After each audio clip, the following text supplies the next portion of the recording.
Hi hello good morning. This is Thursday morning. അപ്പോൾ രാവിലെ തന്നെ ഉറക്കം എഴുന്നേറ്റ് അങ്കത്തട്ടിലേക്ക് കടക്കുകയാണ്. ഇന്നും പതിവ് പോലെ കുറച്ച് കുക്കിംഗ് വിശേഷങ്ങളാണ് കാണിക്കാമെന്ന് വിചാരിക്കുന്നത് കേട്ടോ.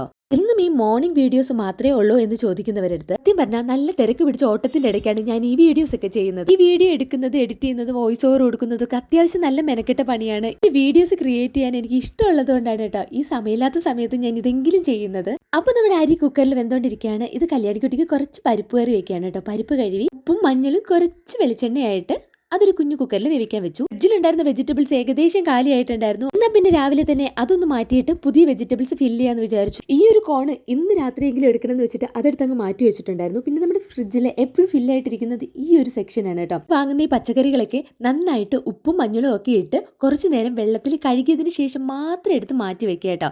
അപ്പോൾ ഞാൻ അതിന് വേണ്ടിയിട്ട് പച്ചക്കറികളൊക്കെ പല പല പാത്രങ്ങളിലായിട്ടൊന്ന് ഇട്ടു. അപ്പോഴേക്കും നമ്മുടെ ചോറിന് പരിപ്പ് കറിക്ക് വിസിൽ കേട്ടു.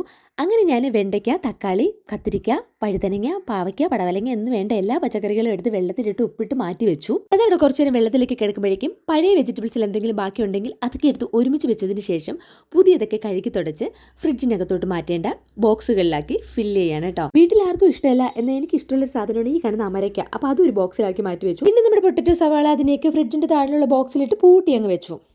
അതിനുശേഷം ഫ്രിഡ്ജ് ഒതുക്കി ഈ പച്ചക്കറികളെല്ലാം അതിനകത്തോട്ടാക്കി. ഇതെൻ്റെ വയണയിലയാണ് ബാക്കി ഉണ്ടായിരുന്നത്.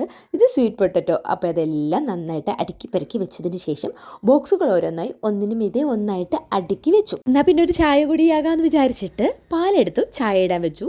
ഇന്ന് അവിയലാണ്. അപ്പോൾ അതിനുള്ള വെജിറ്റബിൾസ് ഒക്കെ അരിഞ്ഞ് വെള്ളത്തിലിട്ട് മാറ്റി വെച്ചു. ആ സമയത്ത് നമ്മുടെ കുക്കറിൽ റെഡി ആയിട്ടുണ്ടായിരുന്നു. അപ്പോൾ അതിനുള്ള അരപ്പ് റെഡിയാക്കി.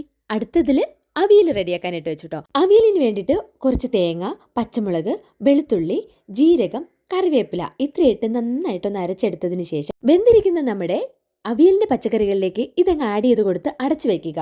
ഇപ്പോൾ അരിയുന്നത് സവാളയും തക്കാളിയൊക്കെയാണ്. ഒരു തക്കാളി ചട്നി ഉണ്ടാക്കാനാണ് കേട്ടോ, ദോശയ്ക്ക്. അപ്പോൾ പിന്നെ ഒരു കടായി അടുപ്പിൽ വയ്ക്കുന്നു. ഇഞ്ചി വെളുത്തുള്ളി ഇട്ട് അതിൻ്റെ കൂടെ കുറച്ച് സവാളയും കൂടി ഇട്ട് നന്നായിട്ട് അങ്ങോട്ടും ഇങ്ങോട്ടും ഇളക്കി കൊടുക്കുക. അതിനുശേഷം അരിഞ്ഞു വെച്ചിരിക്കുന്ന തക്കാളി ഇടുക. വീണ്ടും ഒന്ന് നന്നായിട്ട് ഇളക്കി കൊടുക്കുക. മഞ്ഞൾപ്പൊടി, മുളക് പൊടി, പിന്നെ കുറച്ച് ഉപ്പ്, അതിനോടൊപ്പം ആഡ് ചെയ്യുന്നത് കുറച്ച് കായപ്പൊടിയാണ് കേട്ടോ.